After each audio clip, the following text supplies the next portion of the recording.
Met with water.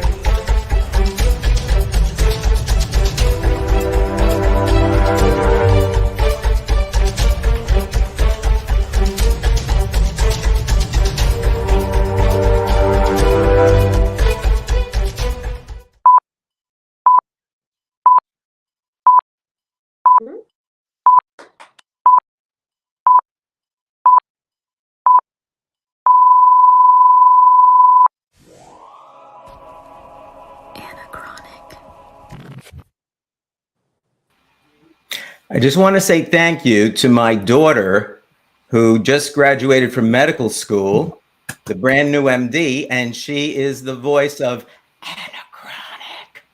So she's very famous, and she'll be much more famous, I'm sure, as she begins her medical career. Hi, everybody, and welcome to the 7th episode of the Comic Book Crowd. We do have 5 people in the comic book crowd. One person is having some technical difficulties. That's Alan of Climbing Comics. So we'll say hi to him.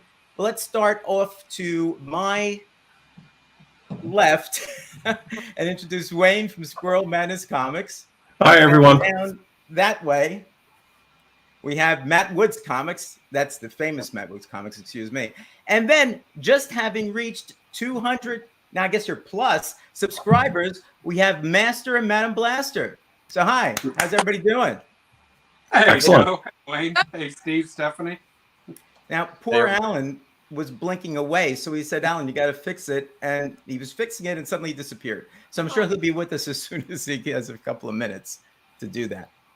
So before we begin with our topic, which has to do with, whether or not you should clean and press your own comics and some information that we might be able to relate to based on our experiences, we thought it kind of made sense to talk, at least for a little while, about this. It's been all over Instagram, other places too. Neal Adams, the famous and the irreplaceable Neal Adams, passed away at age 80 today. Now, we just wanted to spend a little bit of time talking about Neal Adams, his artwork, and maybe some experiences. I think I'm the only one who's actually met him. And I met him on a number of occasions at the New York Comic-Con, actually 3 years in a row. He didn't go last year because he had been in the hospital. He was sick, and he had I think he probably still has, at least his family. He goes live on, I think it's Facebook and or Instagram. And, he would sell some of his artwork there, and he would be on there and talk about things. And he mentioned he wasn't going to go to the New York Comic-Con this past October, because he was just getting over what he had and was afraid of getting COVID, which is understandable. So in that instance, I missed him this year, but I had gone to see him every time I had gone to New York Comic-Con, because from my standpoint, he's a legend. I kind of grew up with a lot of his artwork, especially the Batman artwork. And he would be great to engage. He would engage you in conversation. The one thing that I feel sad about is I never had a photograph that I had taken with him when I was there. Alan is back now. But he did have some exclusive comic books. And I remember speaking to him a couple of times. And I know some people always thought he was, what's the right word? Is there such a word as irascible or something? Like he could be kind of like a tough guy to talk to, a few times. And I never forget this. I had seen a special on one of the cable sites talking about Neal Adams' work to help get some compensation for Siegel and Schuster with respect to Superman. So one of the years that I saw him there at the New York Comic-Con, I went in there and I said to him, hey, I didn't know about this, before I saw that. And he says to me, how old are you? He goes, you never knew about this? Everybody knows about this. I'm surprised at your age you don't know what this was all about. So I said, I'm sorry, Mr. Arnott, I didn't know anything about it. But that was, I think if there was anything like that, that was the one time that I think he was kind of like a bit ornery with respect to that. But other times he was so good. His wife was next to him. She would take the money, and he had a bunch of comic books there that were basically exclusive to him. And so I have a few of them that I got. I think these are the ones that I've gotten for a while. And I don't even know what some of these are. I've never opened them because I didn't want to mess them up, So this was Neal, let me see if you can. Well, let me get myself here. I said, make yourself big, Joe. Yeah, I forgot. I gotta make myself big. Yeah. Okay. There we go. So this is an exclusive from the San Diego Comic-Con that he had here in New York and was selling. I'm not even sure which comic book this is, to be honest with you. And I just haven't. Oh, I bought it like this. He had a certificate for the back, that's on there. I just didn't want to touch it. So it's signed here at the bottom. It's numbered and so forth. And again, I don't know what it is, but I'm not going to open it up. So you're going to have to suffer with that. That's one. Harlequin romance cover. Well, it could be, yeah. And here's another one that he also brought over from the 2018 San Diego Comic-Con. Again, signed and numbered at the bottom. And, Cool. and he signs it in front. He signed it and numbered it in front of me. So it's kind of interesting. And all the time I'm engaged with him in conversation. This one was a Detective 1000. Wow. His a limited edition Neal Adams cover that came out in 2019. So this was number 21, all right, of 100 that he had on this thing here. So Wow. and pretty cool. It's a cool cover. It's a great cover, and I'm glad to have this signed by him. And this next one is just really interesting.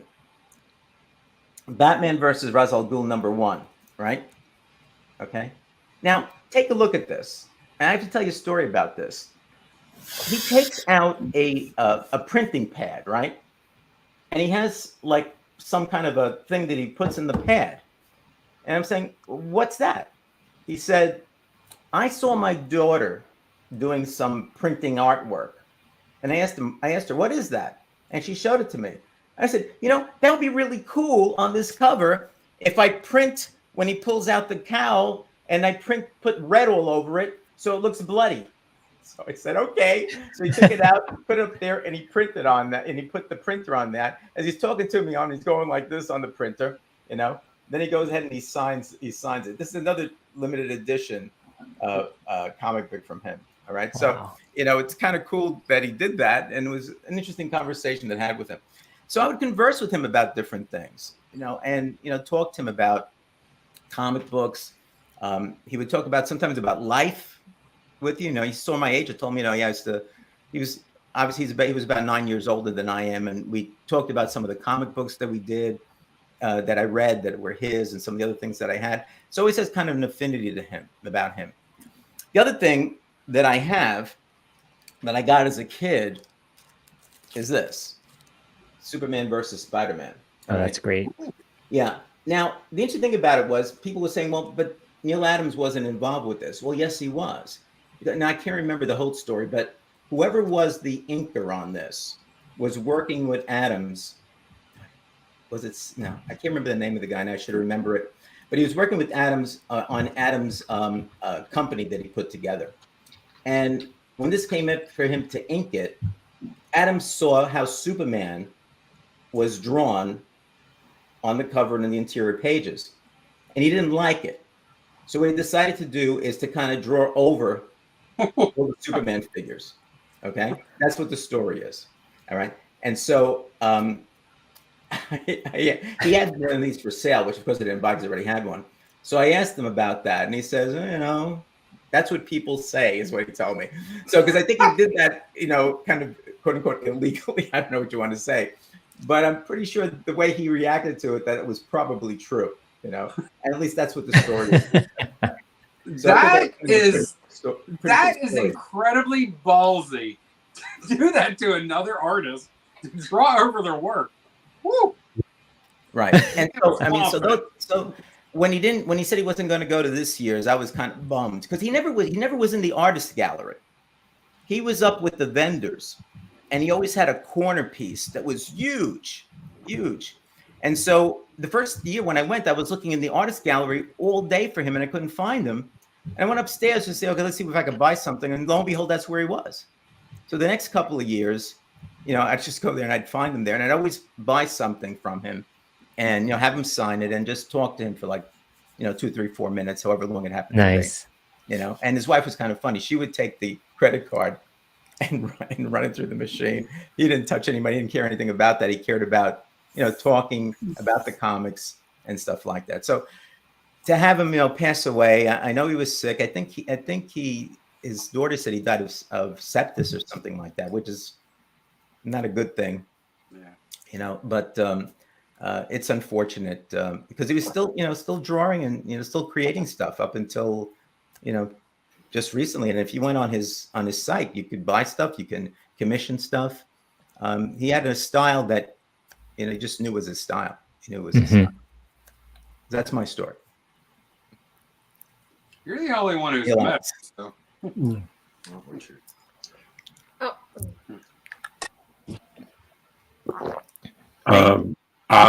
Well, I never met him. Obviously, it's a regret I've had. I came back to the hobby late, and he never kind of made it to this area.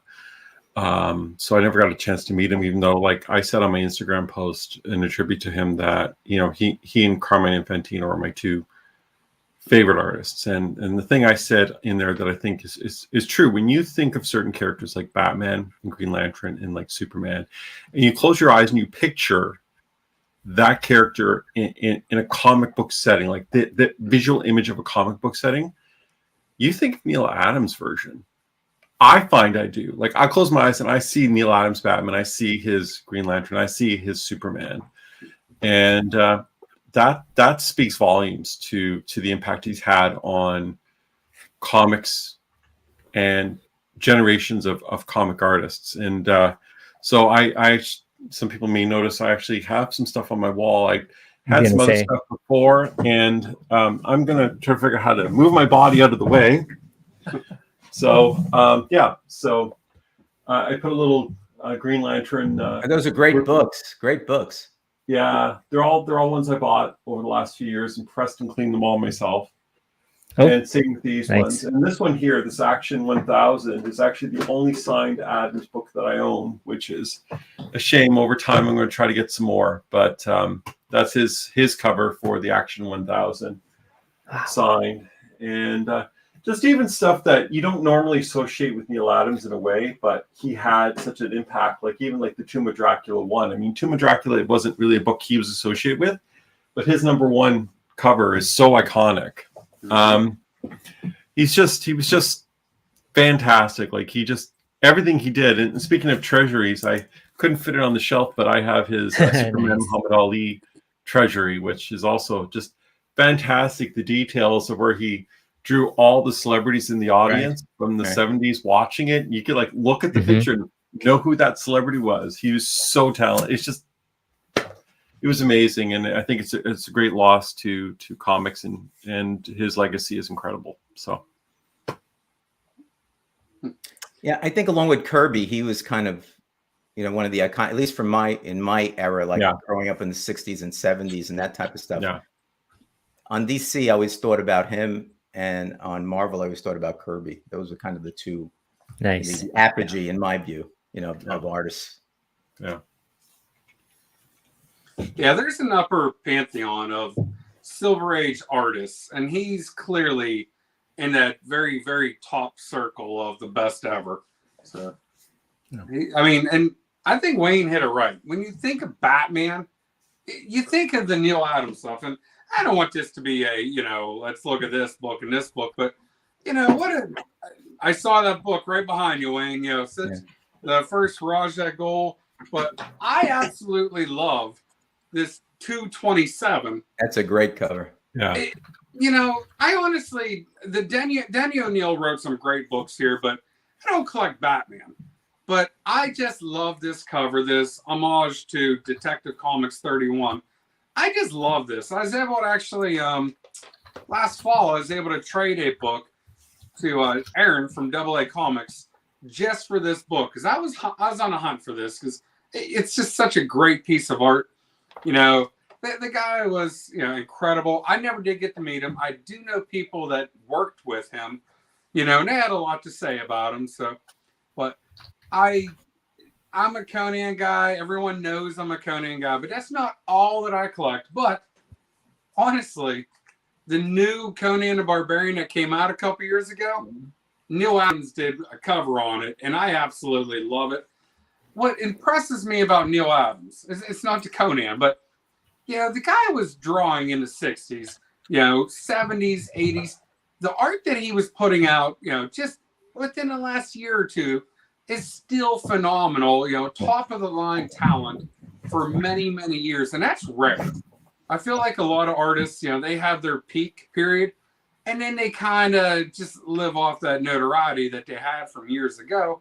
Neal Adams was still putting out art. They were, looking at him for variant covers for Action 1000, Detective, 1000, and other comic books. So, he's a big loss in our community. And I never got to meet him, but that's just one of those regrets that I have. Never got to meet, the great Neal Adams that I've heard so many great things about. It's a good thing I had you come over to Providence, Rhode Island to meet Roy Thomas. Oh, don't even go down. Or else you would have been lamenting that too at some point. Yeah. He's going to live another 30 years. So. Okay. But you're right, Joe. Yeah, I think to piggyback on everybody, he was such a force and he was really active. Like, I never met him either, but he was on Instagram, or he's very active.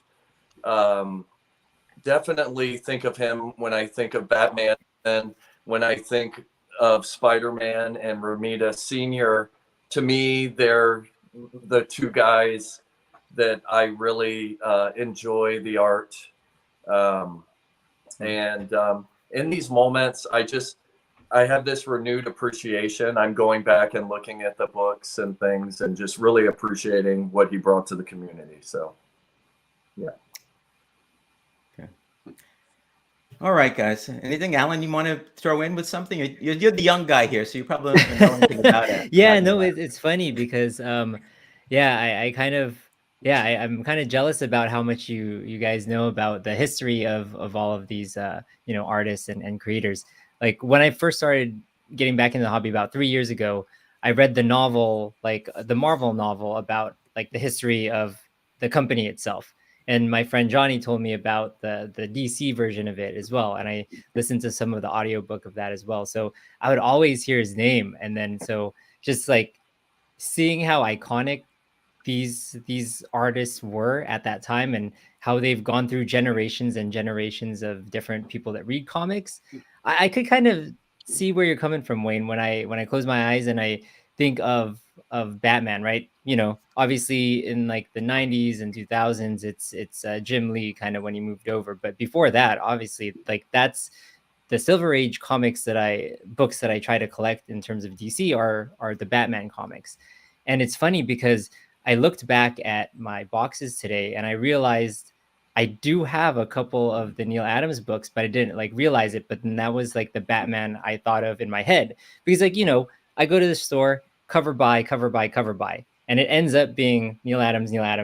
So it's kind of one of those things where I was like, if I was like growing up during that time, that would be a cover by for me.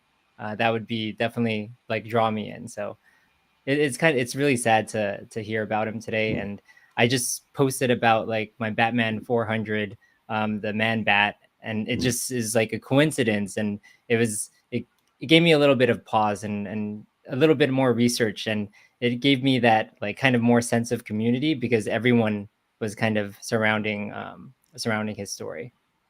Yeah, I don't think it exists, but one thing that somebody with talent should do is to write a biography about him, because I think he really was instrumental, in changing comic books and storylines,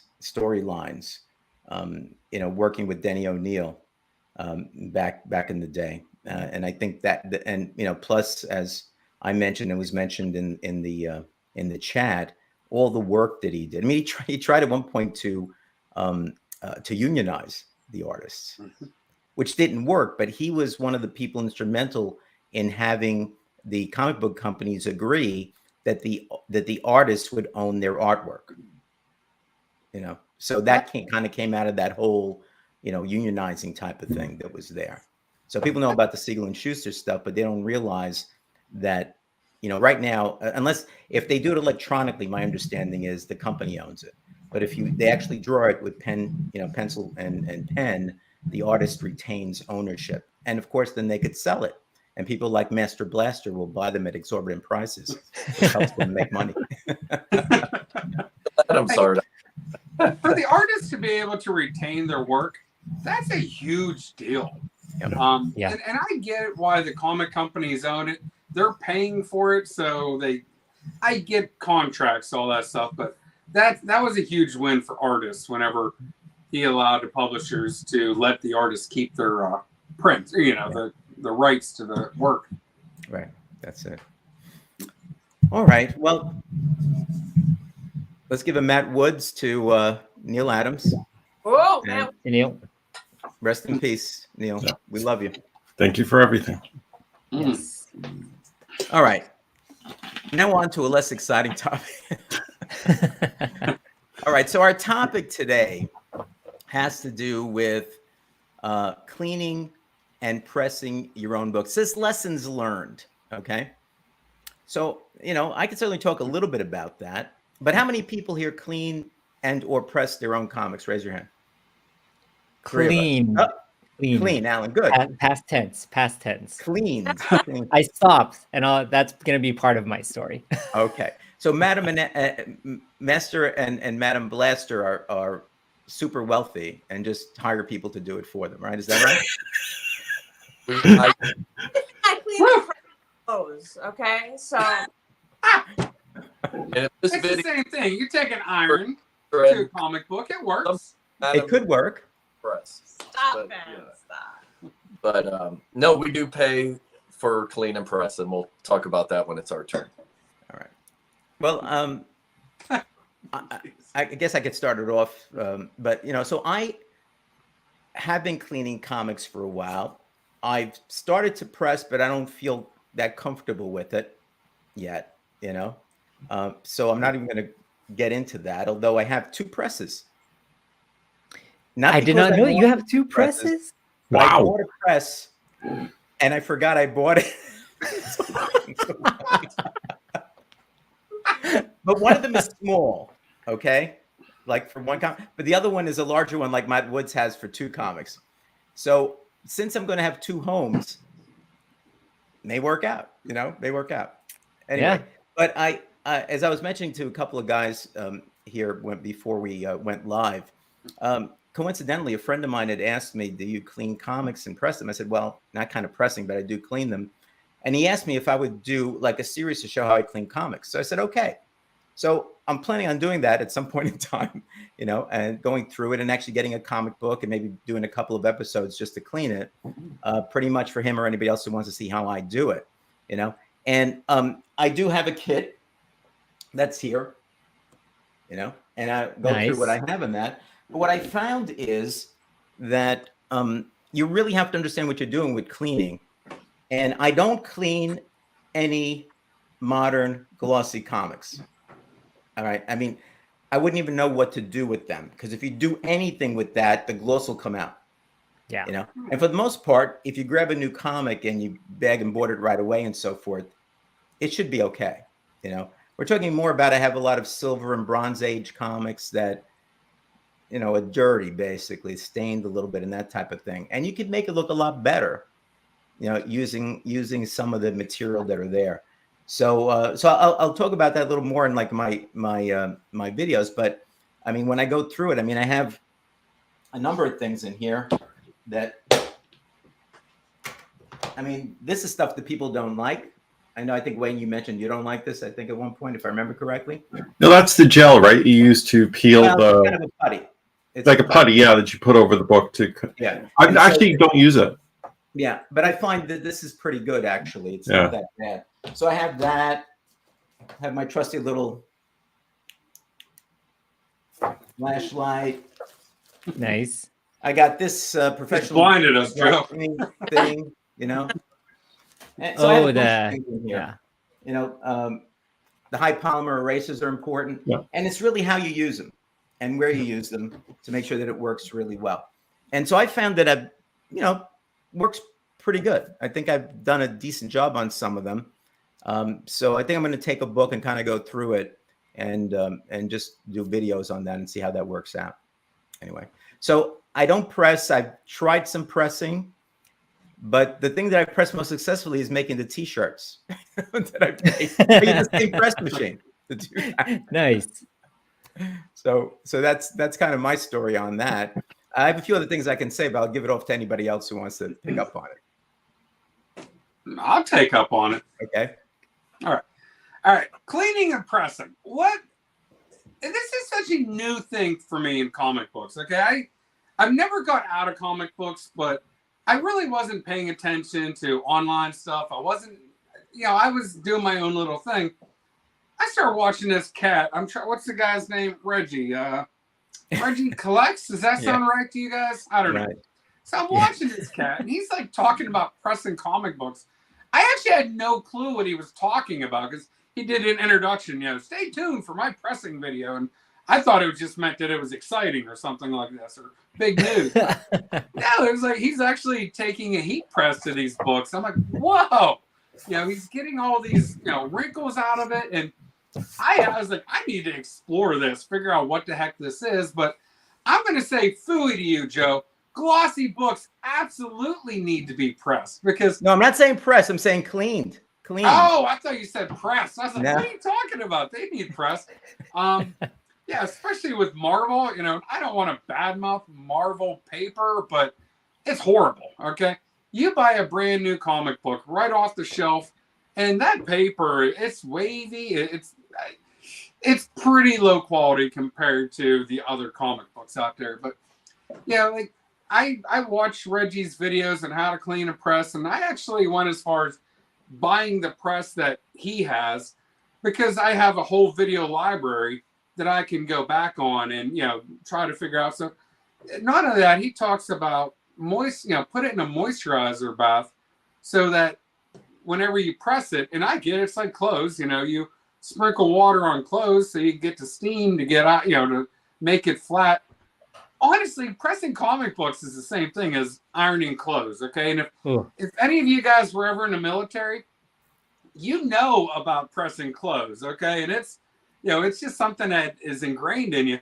And so I was like, this makes complete sense to me.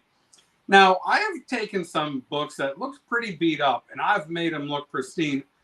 And I've also made my mistakes, okay? I had a Tomb of Dracula number 10, okay?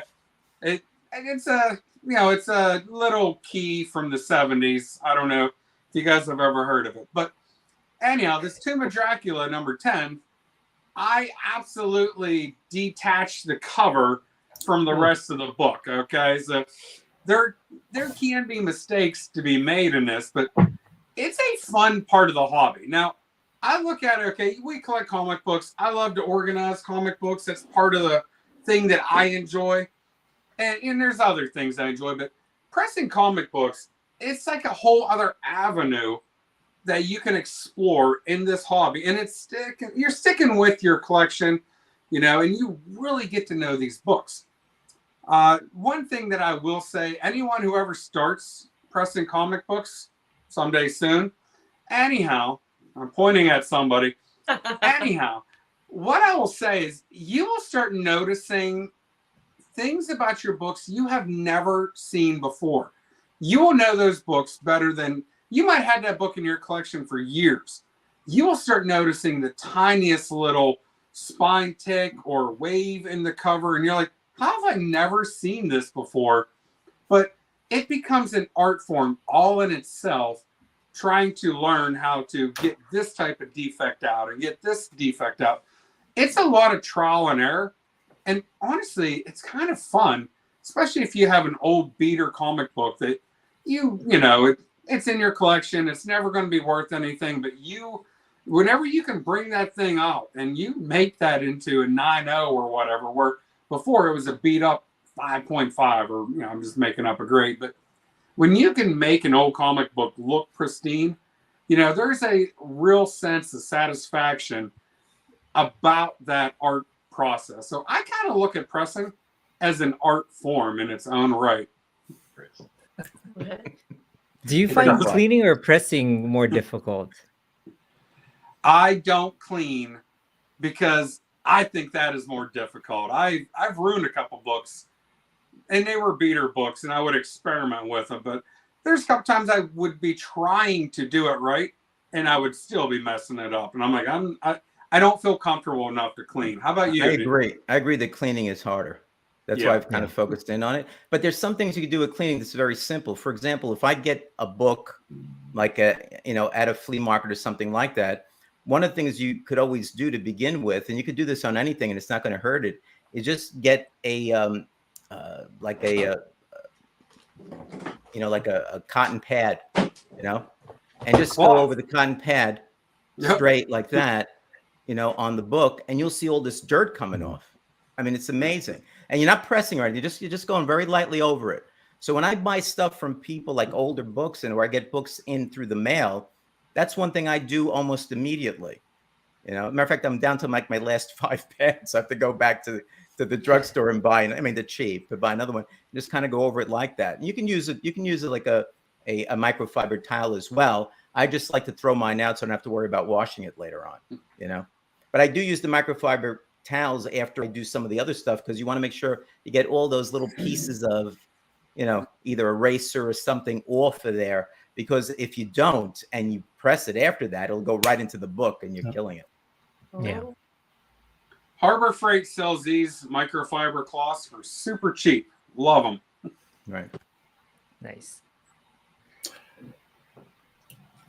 Anybody else? Anyone else want to go next, or I feel like go? you have a much better story than me, Wayne. So maybe I'll go no, because I don't want to go after you. Good in a way. Good in a way.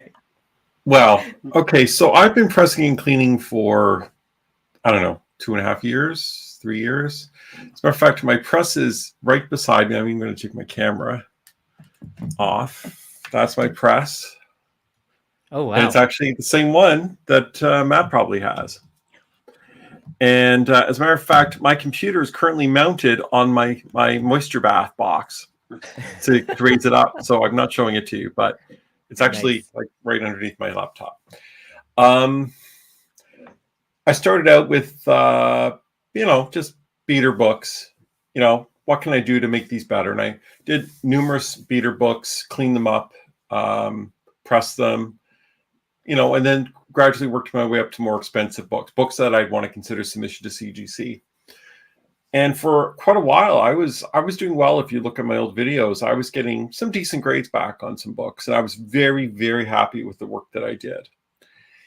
And then one day, it all went down. This is a sad story. I got cocky, and I thought, oh, I'm doing really well here. I'm cleaning everything. The cleaning's not the problem, although you do have to be careful of fingerprints on black covers. I don't use gloves, and that's a mistake on certain covers, or at least I should wipe them down after, and I haven't done that. But I was using Teflon sheets to protect from the heat of, and again, Reggie collects, using the Teflon sheets. Here's the thing, though. You can't use the same Teflon sheet indefinitely. Eventually, it becomes a problem. And what was happening was I was imprinting the texture of the Teflon sheet onto the comic. And what CGC started to say was, you have canvassing cover, which is their way of saying you've imprinted that print in deep into the cover. And that will knock 2, 3, even 4 grade points right off the top. Because I've had books that I've sent in that I know are 9.8.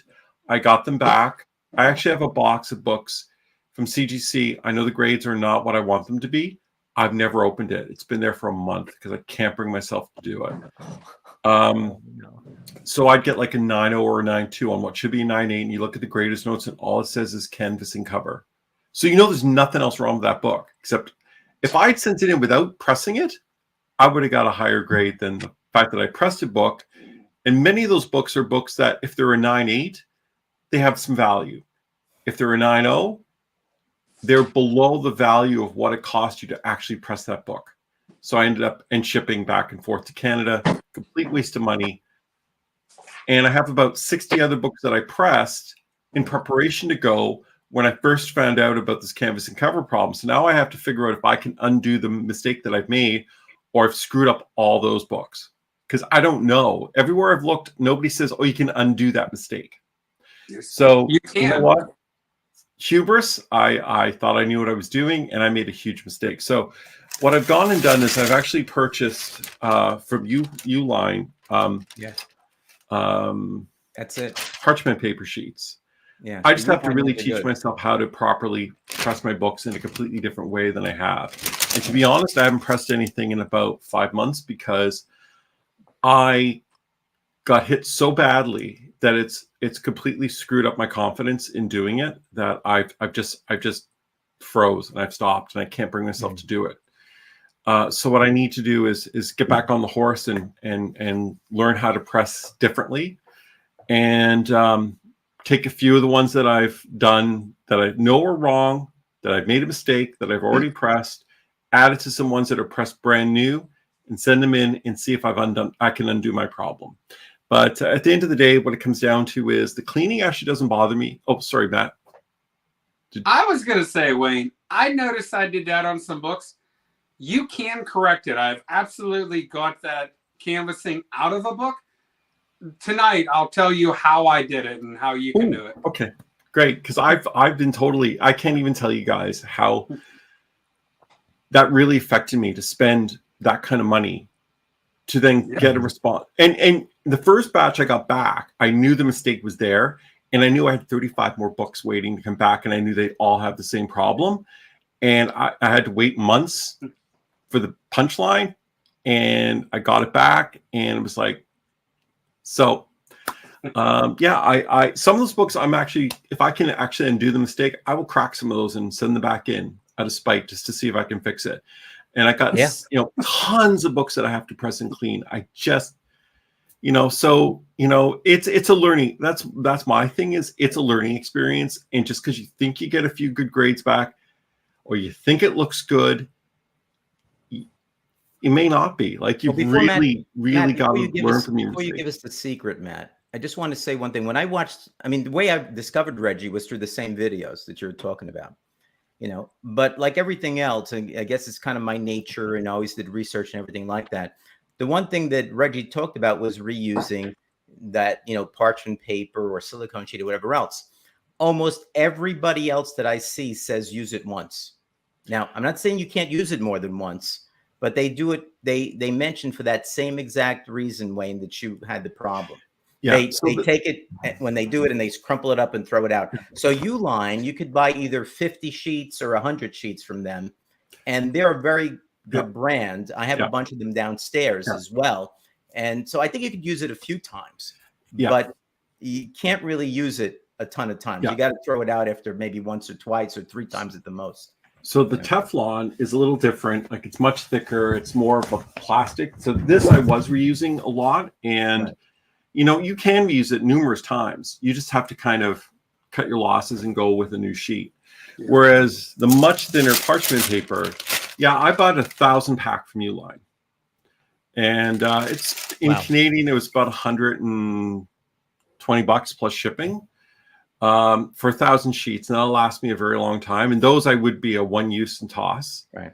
But I think just for me, it's a matter of don't get cocky, don't get complacent, don't think that you're doing the best job. There's always learning. It will take years and years and years, and I learned that lesson the hard way, and I need to just get back on the horse. But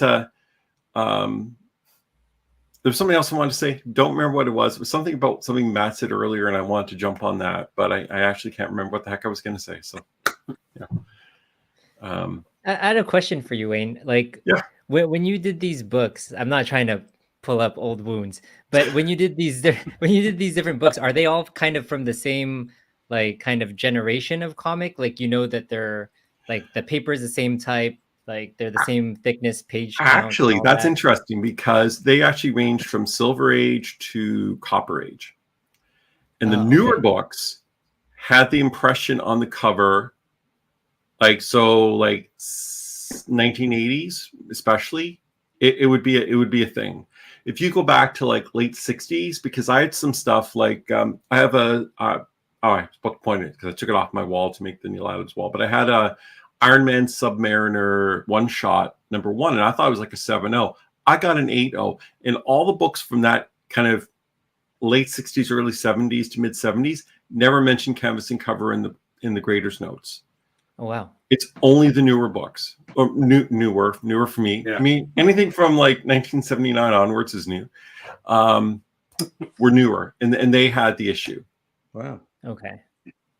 Yeah, which is. But can you see it? Can you actually see it yourself on all? Yeah, different you know types? what? I didn't even really realize it was a thing, and I had to go on and look for people talking about it. And there was a few message boards that talked about it, and so after I started getting them back, I took one which was the Alpha Flight. I can't remember the number. It's the first Jim Lee Marvel, the Alpha Flight one, and I tilted it towards. I have a really nice LED desk lamp, and I tilted it towards the light, and I could just see this little pattern, this little honeycomb all across it, which I never noticed because I never thought to look for it. As soon as you see it, you can't unsee it. And then I realized, and I grabbed another one. It's like, yep, okay, there they are. So, and my fear too is because CGC is such a long process to get it to them and back. If I can undo the problem, will it revert between the time I get it out and go, great, it's gone. Okay, send it off. And 8 months later, I'm sorry, canvassing cover. Oh, because it popped back again. Or I have a possible, it's not a cure, but a help to prevent reversion, at least in the short term. Because I've done some pressing and so forth. But what I also do is I have, when we redid the kitchen with, I guess it was, I don't know, marble or one of these type of things, or granite, whatever it is, there was a piece that they cut out. And the guy says, hey, you want this? You could use it as a cutting board. Well, it was in the garage for years. So what I did is I cleaned it up. And once I take it out, having like magazine-sized boards below it and top it, I put it on my work table and I lay that on top of it for like a couple of days. It's pretty heavy. And that weight, I think, has been helpful because I've tested it a little bit. And at least from my eyesight, for what I can see, it looks like it helps it to keep, its new rigidity, if you will. So you may want to think about that. I mean, Jerry the Jitterbug uses 2 huge pieces of glass, and then he puts a 5-pound weight on top of it and does that as well. Sometimes he doesn't even press it in his press. He just does that if he feels that's all it needs. So I haven't put weight on top of that piece of granite or whatever, or marble, whatever it is. I don't know what it is, but that type of thing is kind of a dry press. So you don't have to really use your regular press. You just put that there, and I just leave it there for like a week or something like that. Between with the magazine backboards there, one at the bottom, one at the top, and that way, it gives it kind of another piece of pressing, so to speak. Okay. Now, guys, are you cleaning and pressing a majority of these books and they're heading right off to get encapsulated? Is that when the cleaning and pressing is happening? For me, yeah. Okay. That's my goal. Yeah. So that's what I have done. Okay, so that is why I don't really pursue doing it, because I'm normally, if I'm going to get a book encapsulated, it's going to be a high dollar, some sort of gold key book, and I don't want to be taking the kind of nuanced risks on a book like that, and I am very fearful. So when I do send a book to get encapsulated, I always pay to get it cleaned and pressed by whichever grading company the books are going to, and in that process, they first sit at the cleaning and pressing place forever. And then when the cleaning and pressing actually happens, it quickly gets graded. So I think that short window of time, so no reversion happens, is what I'm looking for. And I have gotten a majority of these books are 60s, 70s books, okay? And there'll be some weird things I notice. I'll get it cleaned and pressed and it'll come back and I'll flip it over on the back and there's still a pencil scribble that they did not touch. And I talked to Matt Woods and Reggie and you guys. I said, did they just, was this oversight and they missed this? And you guys were telling me back, the cleaning and pressing people are like, they're doing a grade, almost a dirty grade as they're cleaning and pressing. I'm making this assumption. And they're like, we can't tamper with this. It's going to hurt the grade. And I don't know all those nuances, you know? So that's why I leave it to the professionals. I don't know how long it takes you to clean and press a book as well. Like, that's a lot of time that I might not have, you know? But Steve, I would not do it with any of my Silver Age books. I agree with you on that. I'm talking about some of the Bronze Age books I have, some of the others, which I take a look at the value and I say, if I can get such and such a grade on this and encapsulate it, I mean, the value will triple or something, but it may triple from $100 to $300, something like that. With some of the ones that I showed, like those early Spider-Man books, I've been looking at some of them and say, which ones should I send in? I'm clearly going to let the company do it. I'm not going to touch that. Yeah. I'd be afraid of ruining it completely. So big, what for me would be big dollar books. I would do. I wouldn't touch those. I don't feel that I'm professional enough to do that. But there are others, that do. Private, cleaners and pressers that do it and do a good job, as far as I can say. I would do a lot of Silver Age onwards. Like it doesn't bother me. I'm not scared to do those. I'm not scared to press them. Not scared to clean them. But for me, it's cost. Like before I got the press, I was going to submit 10 books to CGC. And when I did the cost out, it cost more to clean and press than it actually did for them to grade and encapsulate. So my thing it was more than double. So I thought, well, the volume that I'm going to be doing going forward, because I also buy and sell comics and I'll be, doing it on volume, that I can't afford that. Like, that's just money off the top for me. So why would I do that? So I thought, I'm going to do my own. I'll figure it out. I'll learn. And I obviously make mistakes along the way, but I'd rather take a chance and do it myself. And even if the difference is I get a grade bump of like 0.5 versus if they do it and I get another grade up, it's still the amount of money I pay them up front, especially from Canadian to US dollars. It's not worth it to me. Unless we're talking like a Hulk 181 or something, then maybe. Like, I'm thinking about cracking and cleaning and pressing my Hulk 181 because I think there's room for improvement. I might send that out to somebody professional, and not necessarily CGC, but to another like good presser with good reviews. Have them do it for me because of the amount of money we're talking.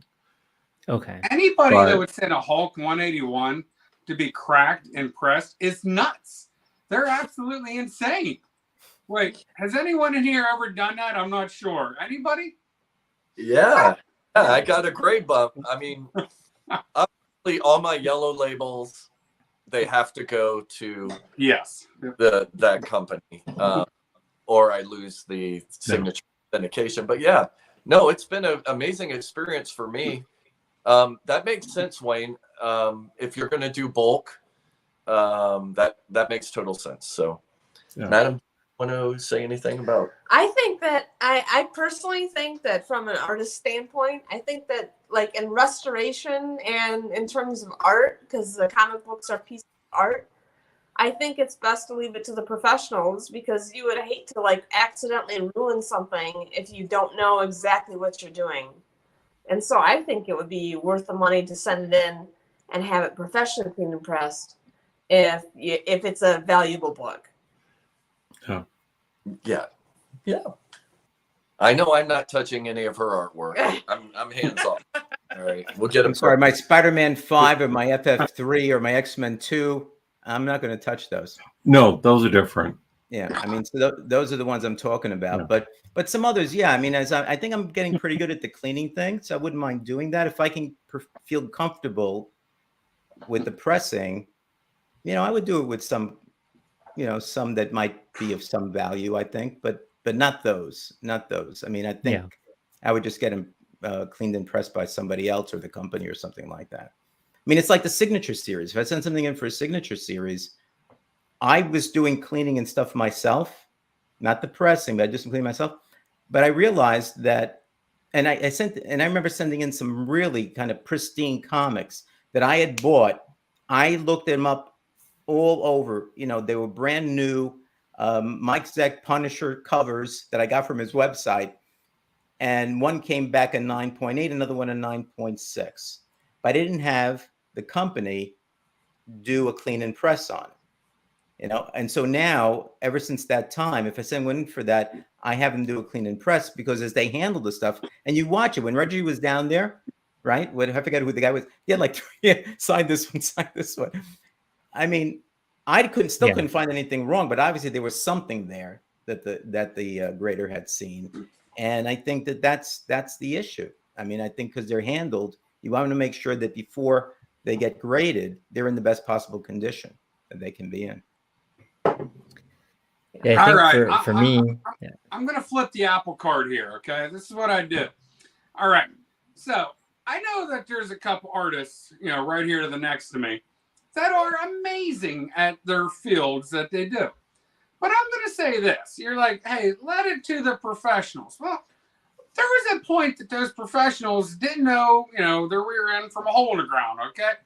Somehow they became professional. And I'm that classic DIYer that, you know, like, you know, I have to do things myself. And I have that mentality. Hey, if this person can do it, sure as heck I can do it too. So I'm like with Wayne on, it's 20 some bucks to get a book pressed, right? I mean, it's not cheap. You send in a 25 book submission, that made that a $500 more expensive submission. I think I paid $170 or something like that for my comic press. I paid for my comic press with the first submission I ever made to CGC. And it's a lot of fun to learn how to do it. But I do absolutely respect you guys saying you're very valuable books. There's a handful of books that I was like, I'm not going to touch. I just don't want to mess it. I'm super nervous to crack a book out of a already encased CGC book or CBCS book, just because I'm afraid that's where I'm going to make the damage at. I want somebody who's done that before.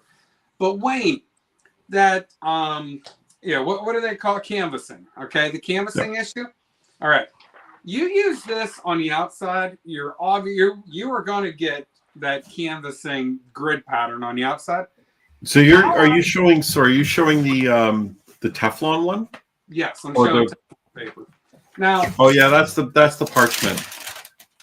Yeah, the parchment paper. I don't think you'll get it there, but how you get that out of there, you got to make sure that you get that book definitely moisturized, okay? Yeah. Because just like clothes that have wrinkles, and if you've ever ironed a wrinkle into a set of pants, yeah, it's a pain in the rear end. You get mad at yourself that you did that, but you can still get that wrinkle out of your pants. Same thing with the comic books, and I don't like to equate comic books to clothes, but it's not that far of a stretch, okay? So make sure you get it moisturized. Now, what I do is I will use this on the inside covers of books. I do not use it on the outside covers. I've never really seen it put that canvas on the inside. I'm not really sure why, but I've been lucky that way. Maybe it does with some people, not me.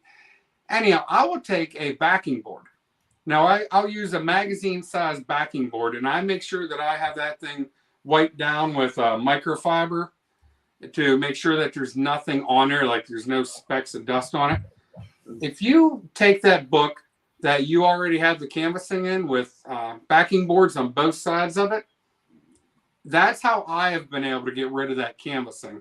You know, you might want to experiment with that. Parchment paper, I've never used it to get rid of the canvas, but I think that would probably work too. Okay, so it will come out if you make sure it gets moisturized. But yeah, I'm going to put an extra long moisture bath for the ones I want to fix. Make sure the paper just, because historically I would use a mixture of Teflon, shorter Teflon sheets that would go with backing boards in the covers front and back, in the center, and then I would do the Teflon on top. And Wait, you a double put a on backing top where board the heat under the was, cover? and one on the bottom where it was the metal plate, to try and sort of make sure the heat didn't really affect the book. Yeah. And part of it too is I could also have at some point changed the pressure as well. So I may have pressed it a little too tightly, which may also have caused a problem, because when you just have a little dial and you're trying to press, you get it's hard to get a sense of how much you're really pressing down, especially if you move up to like a square bound book, like a giant size or something. You really got to play back and forth with your pressure, and that's where you can also make a lot of mistakes.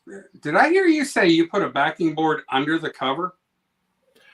No, sorry. I'm trying to remember what I did. No, the Teflon In the sheet middle, inside right? each cover, a backing board in the center with another Teflon sheet, Okay. and then the Teflon below and the Teflon above to protect from the heat element. Yeah. I also use, I actually forget what this is called, this fiber. I'll use this to keep the heat from getting too hot.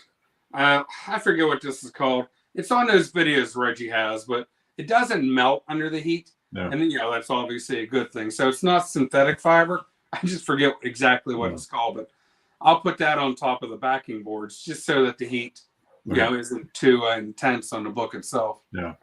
Because I've had some pages absolutely stick together just by experimenting, not high grade books, just see what happens if I turn the heat up too high, stuff like that. But especially modern books, if you're pressing, I find the ink will melt. So when you pull it out, sometimes they'll be almost stiff, and you kind of bend it, and you'll hear almost like a cracking sound as the cover's kind of flexing itself again after the heat. Yep. Yeah. Any of you guys ruined a book from trying to press it yourself? Well, the camera. Yeah. Well, when you're learning. Well, besides the canvassing cover, I do have a video where I talk about my Moon Knight #1 from 1980, when I put it in the press, and I didn't realize the back cover, about 30% of the corner bent underneath, and I pressed it with a giant crease all the way down the back. But as my story goes, I don't know why. I sent it in because I was curious what CGC would grade it. I went from, I think this is a 9.8 to, well, this is at least a 6.0. But I thought, I'm going to throw it in anyway. I'm curious what they're going to do. They gave me a 9.6. And when I turn the book over, you can see the color breaking crease down 30% of the back of the cover. And they still give me a 9.6. So I don't know. You're so lucky. Thing is, if I ever sold it, I would definitely say lucky. those would be creased on the back. So I'll sell it as like a 9.0 price, because everything that I've read says that it takes at least a couple of years to get to the point where you feel relatively comfortable, as I'm not saying you're a professional, but that you can clean and press successfully, and you have to be, especially with cleaning. With pressing, I think, it depends. I don't think the heat's the same for a Silver Age as it is for a modern age. Different. I mean, there's variations on that. I have a humidity chamber downstairs too that I've used and so forth, and people look at doing things a different way in terms of how much time you spend in there for each one and that type of thing. There's a load of videos on YouTube, and not everybody does things the same way, Now, the one thing, and I know, Wayne, you bought this, the one thing I just want to tell people that are watching is that there is a YouTube channel called KaptainMyke with a K, all right? And he has no words, just shows you stuff, how to do things, all right? And he has published the book. Now, this KaptainMyke guy is, he with these other people experiments on things. He goes through, he explains how he's done this, done that, and how he's come up with these numbers and approaches. So this is to the extreme. And as I mentioned to Wayne, it's a good, I don't know what you would call it, encyclopedia, I guess. But I don't do everything that he says. But if you look through what he's saying, you can adapt things and see how it works out. And so this is the book. You can get it on Amazon.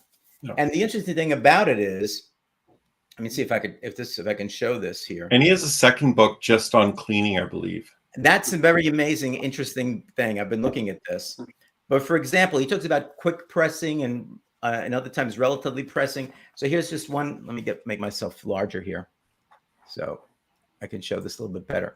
I want to show this as a matter of kind of just if you want to learn and you want a reference book. So for example, he has this here. All right. So this is a quick press for modern age books. So this is kind of a quick view sheet. But even just take a look at this page right here. He goes through each one of the layers of things that he uses when he puts it in there to avoid any kind of injury to the book. So when you look at that and you see like on this page here, when he talks about the quality of the paper, the information, this is for 2002 to present. He goes through each different thing. He does it by years, and he's tried all these things out and come up with what he thinks is the most significant. This is like from 2017 to the present. So he looks at this as being different than even 202. Yeah. You know? And he's so detail oriented. Like he'll even talk about like elevation, like your elevation of where you are above sea level and how it affects moisture. Like he's that detail oriented. Right. So I'm not saying if you want to be perfect, you can follow Mike, KaptainMyke. But when I read through that stuff, I just learned so much.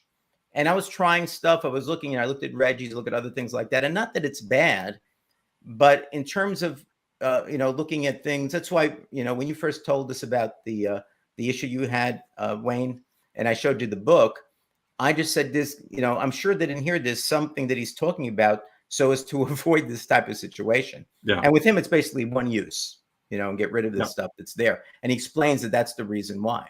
That's a problem with respect to that. I think we lost. We lost Matt. We lost Matt. Okay. So anyway, so I think that's worthwhile if people want to take a look. He has another one on cleaning, on staining, including some an infrared. Did you see that thing on the infrared stuff that he put together? No. It's just amazing. But he found out this methodology. He puts together he shows you how to build it. And they've tested it for like a year or something like that. He put together just a Rubbermaid thing and drill holes in it. He's tested it with like one infrared lamp and then with another infrared lamp. So he has two infrared lamps, and they put in there for a certain period of time. You have to watch out for the heat. And the results are just simply amazing, in that he shows you this book that has kind of, dull colors and, the whites are kind of off and all that. And I don't remember the specifics of this, but he puts it in this box with the infrared lights on for a certain period of time. All right. And I'm sorry, I don't know all the process. I just kind of watched the video and it was just amazed. When he pulls it out and you show the comparison, it looks like a brand new cover you just bought at the store. It's just simply amazing that's there.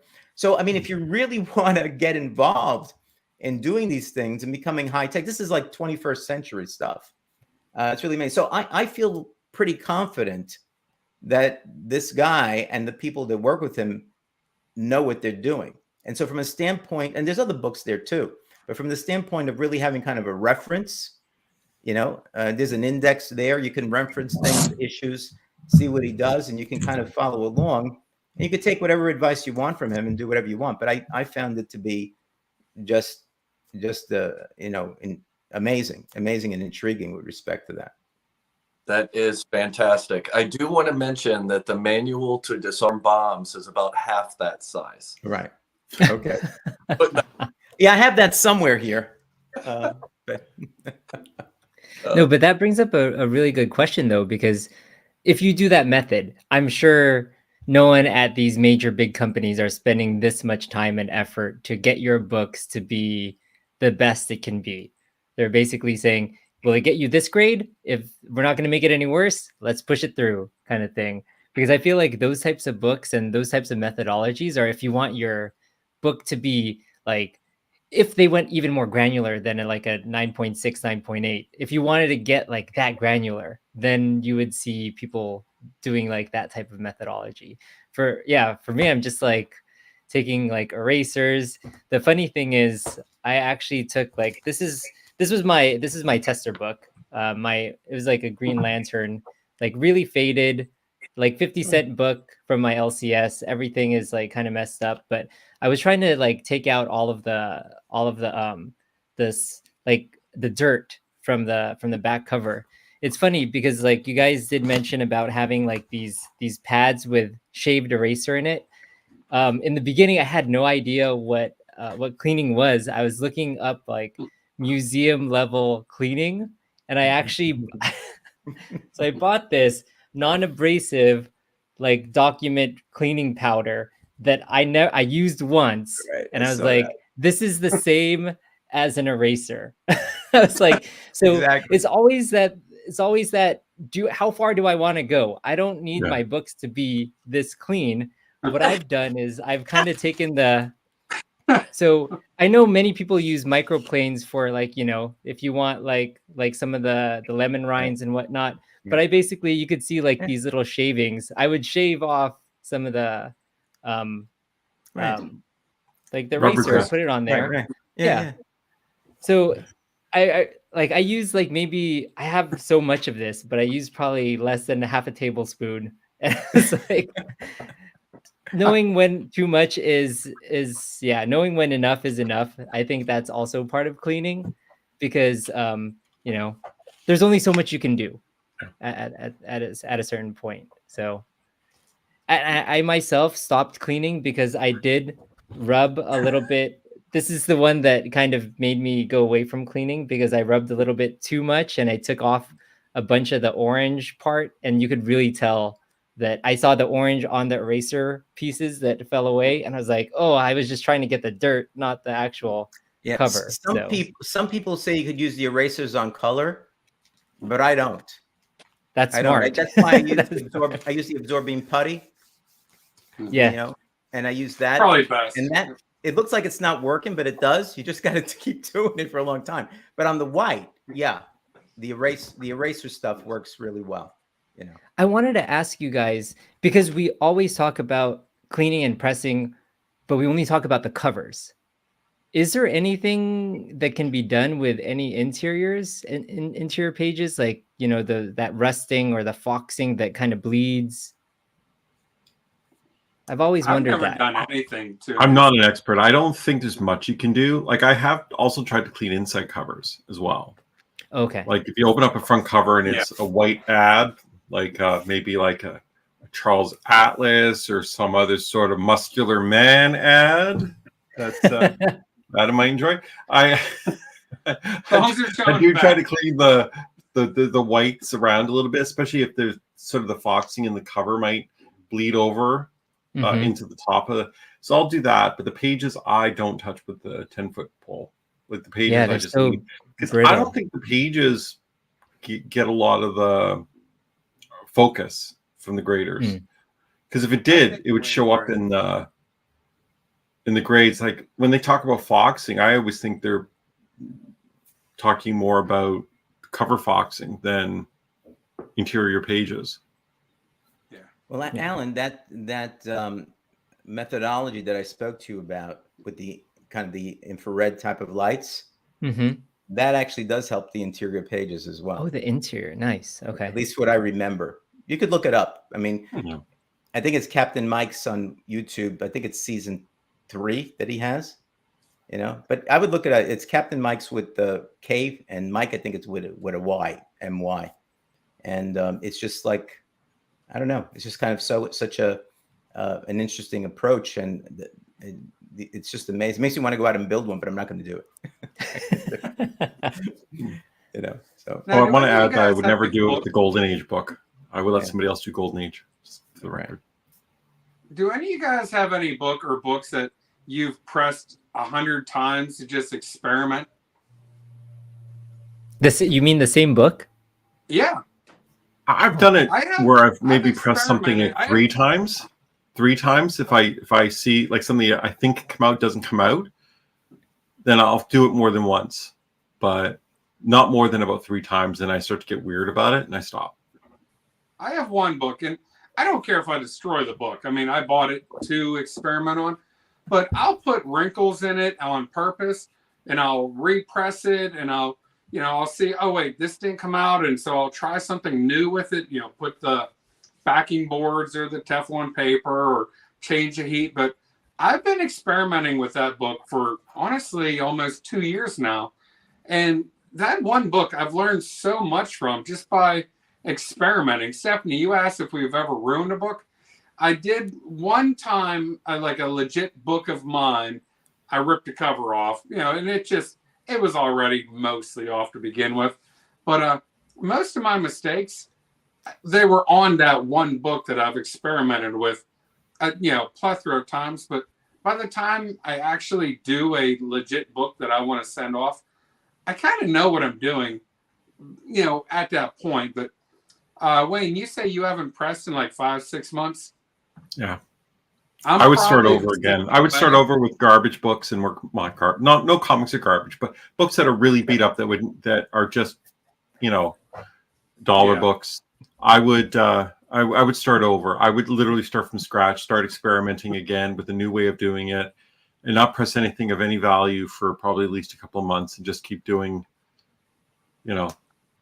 Every time I step away from it for a little bit, I do go back to pressing, that one book and experimenting before I go do it to a legit book that I want graded. Because you forget. Yeah. If you don't do this every day, you forget little techniques, and you're like, oh snap, that's right. This is what I wanted to do. And and I have it written down, the little methods, but you still forget little things, even if it's written down.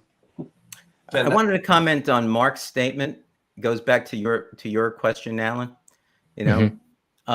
There is a fellow that I follow. I think he lives out on Long Island here. Nice guy. His name is Jerry. I don't know if you guys have watched it. Jerry the Jitterbug. He does restoration, and he can get those inside pages done looking beautifully. And he experiments in his basement. Sometimes his cuckoo clock goes on in the back, or sometimes his oil boiler goes on. But he focuses on Golden Age primarily, and he'll do these type of baths where he wets the whole thing down. Something that would scare the hell out of me. It's just mesmerizing. I watch every one of his videos that he goes there. He'll take a book like a Captain Marvel from like the 1941, the attached cover. He'll put together like this Japanese paper, and he studies museum quality stuff. He studies museum restoration. I think he's a lawyer too, which makes sense because we're all smart people and can do this stuff. But but he actually makes the paper, and he leaf casts. Like if there's big holes, together, he sends it into the grading company, and gets back a restoration thing, which is what he's trying to get. But he puts it together, and he does it to preserve these old books.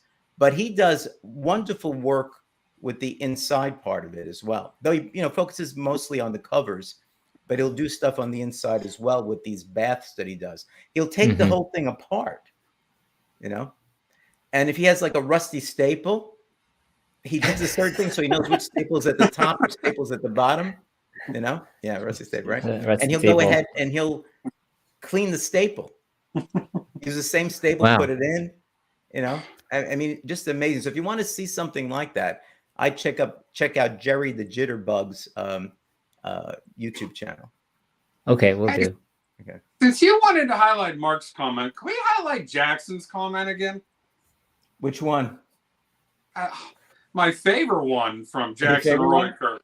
Let me see if I can find it. Here, this one. I agree with the Jackson Roy Kirk. That man knows what he's talking about. He cracks me up on a daily basis.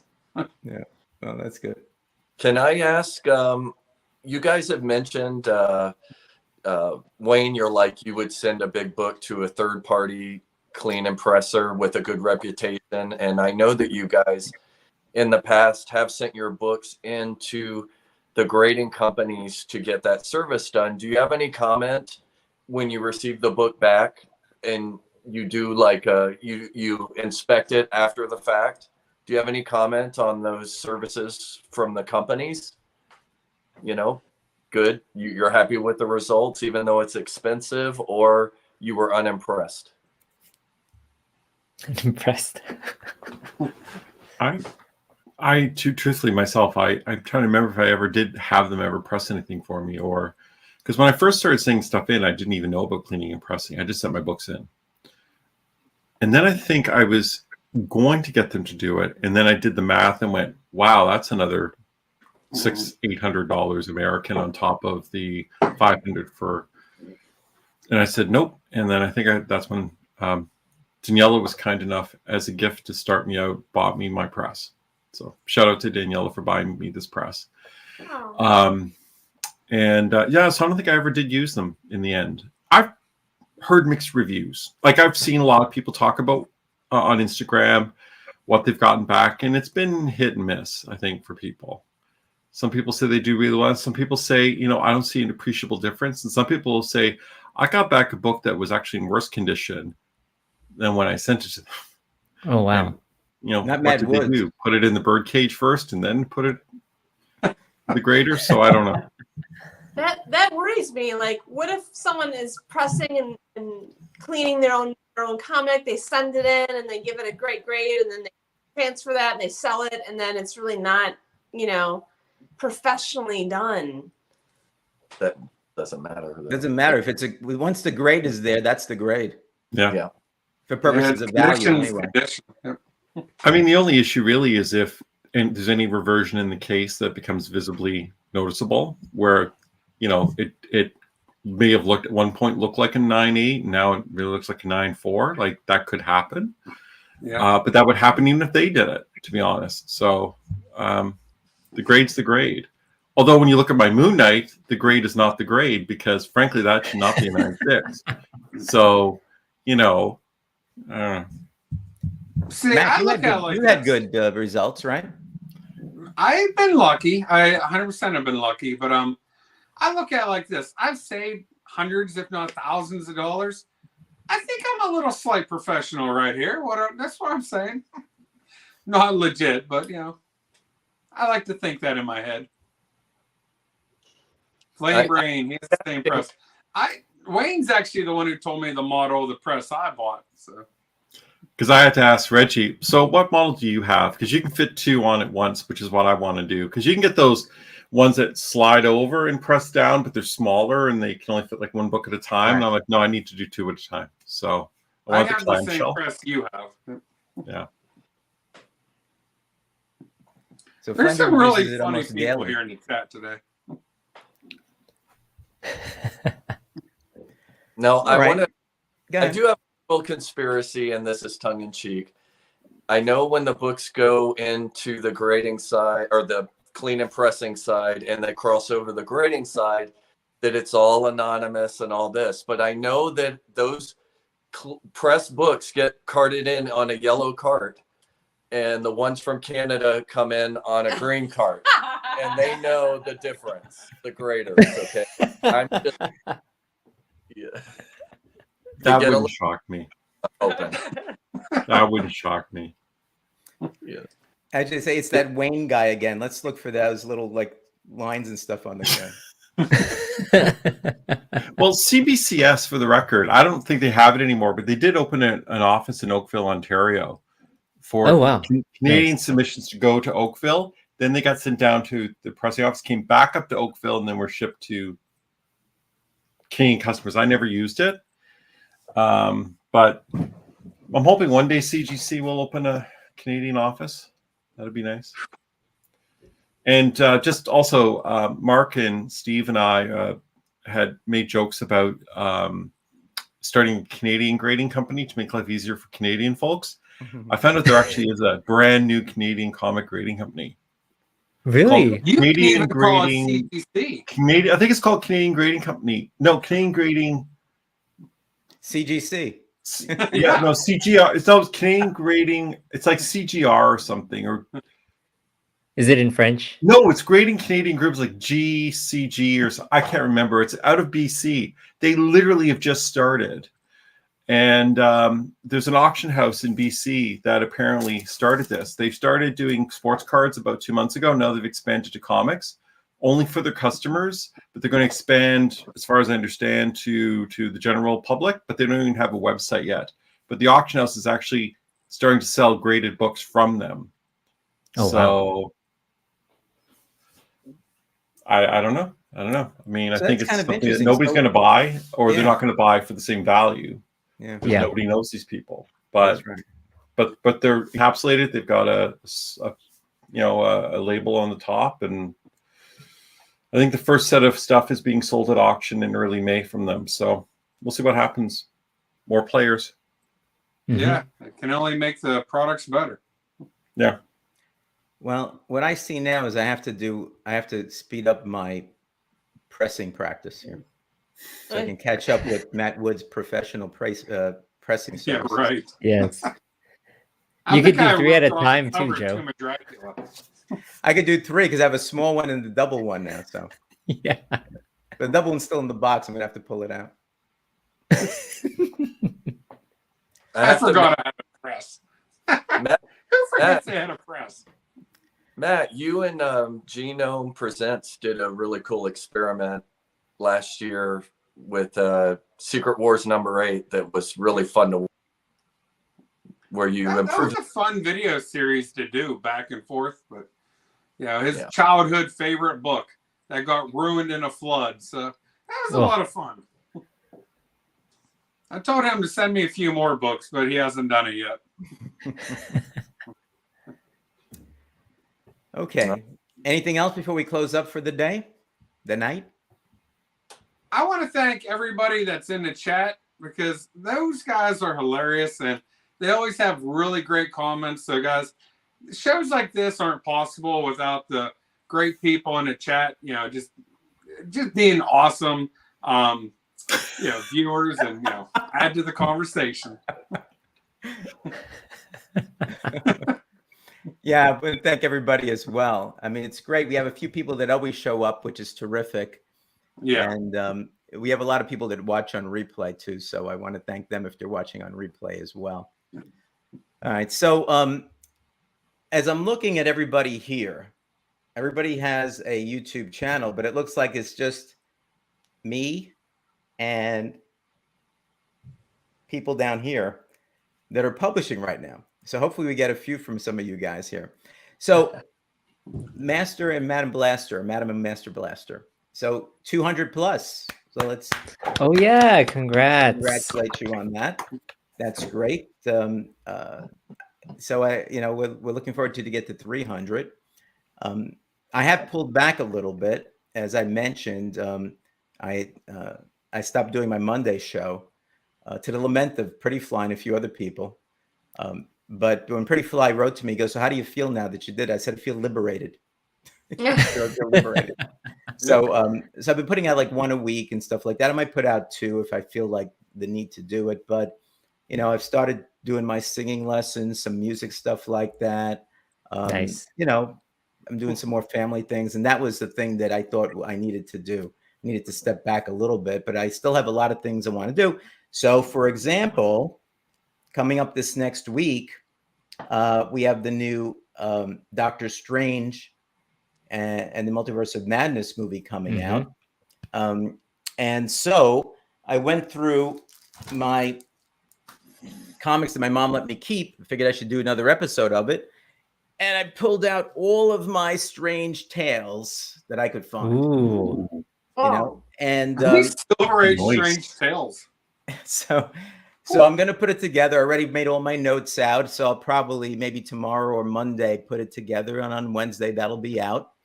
We'll talk a little bit about Doc Strange, but of course, also Nick Fury, Agent of S.H.I.E.L.D., and we'll talk a little bit about him too, because they shared those issues that I have with respect to that.